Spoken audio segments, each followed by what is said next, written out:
What we see right now is a good visual representation of the tasks ahead of us at the mixing desk. There are many things that are sonically important during a session. Our task, when mixing audio, is to help the audience pay attention to the truly important parts, without missing out on the other ear candy that is the sonic signature of a particular band or group. Just like a picture has many elements, a song has many different sounds.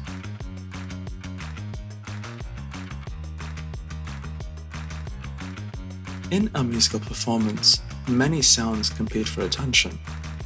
Our goal is to find the right balance, ensuring each element is heard without overwhelming the others. Here's a simplified approach to sound checks.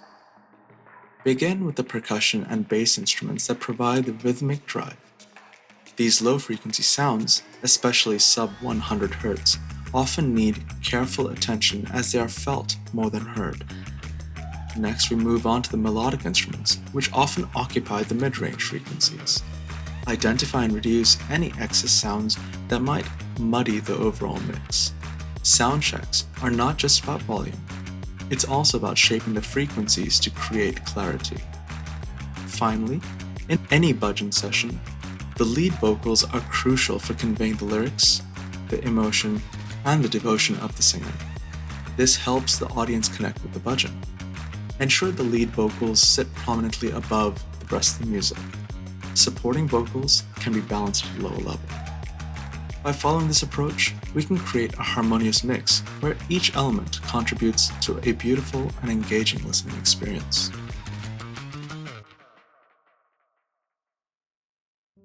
There are frequencies where an instrument resonates most strongly and can be emphasized.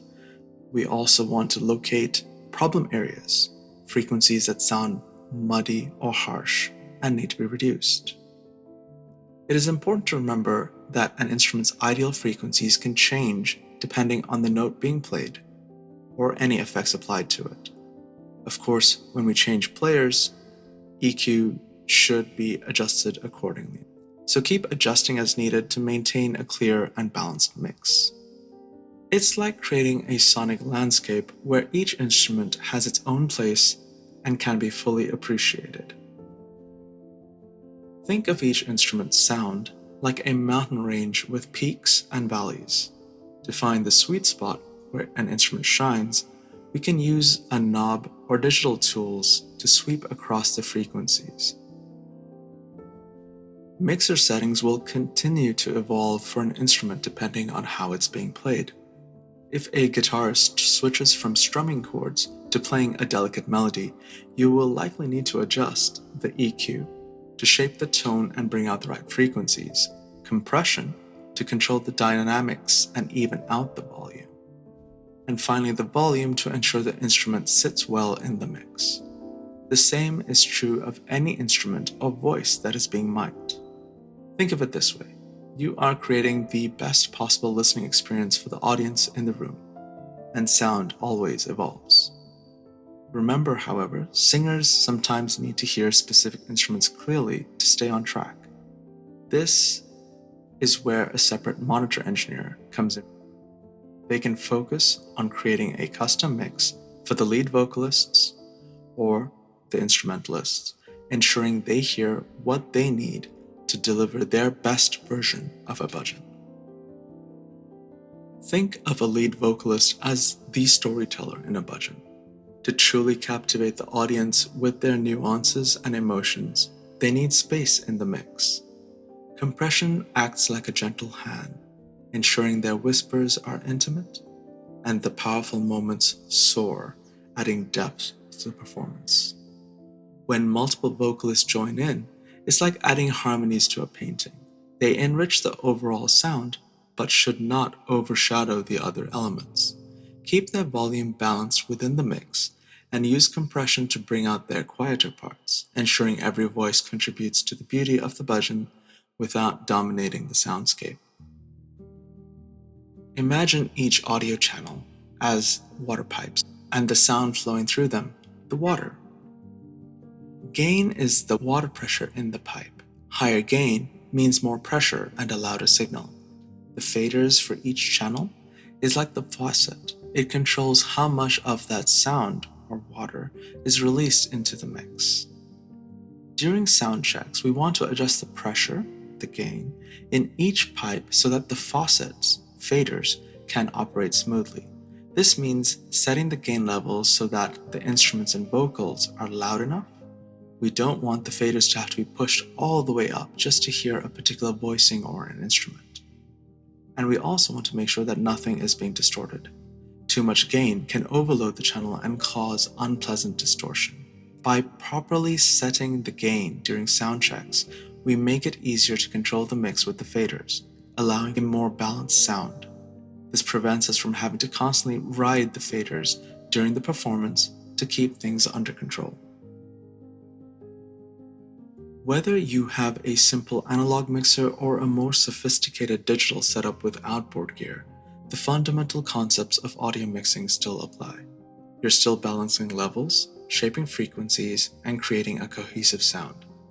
Some common effects you might encounter include reverb, which adds a sense of space and ambiance, delay, which creates echoes and rhythmic repetitions, chorus makes instruments sound fuller and richer. While these effects can add a special touch, remember that the foundation of a good mix lies in these core principles we have discussed. Don't get so caught up in the fancy tools that you forget the basics.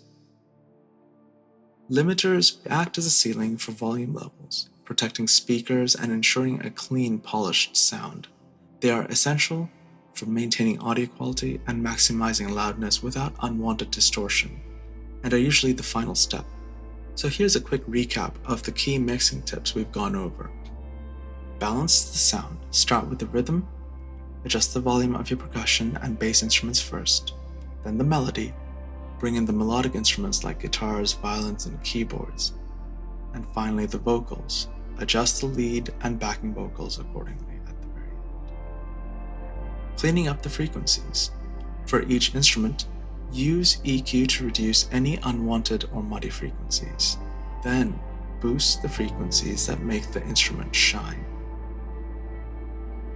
Avoid excessive loudness. Every space has different acoustics. Use a decibel meter to monitor the volume and prevent it from getting too loud, which can damage hearing. Let's think of microphones as having unique personalities.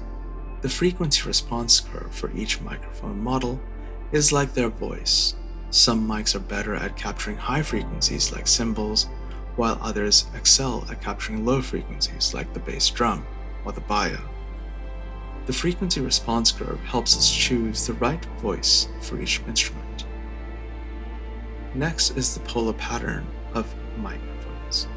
This is like their field of vision. Some mics see sound from all directions, like an omnidirectional mic, while others focus on sound coming from specific directions, like a hypercardioid mic. This helps us position the mic to capture the instrument we want while minimizing unwanted noise.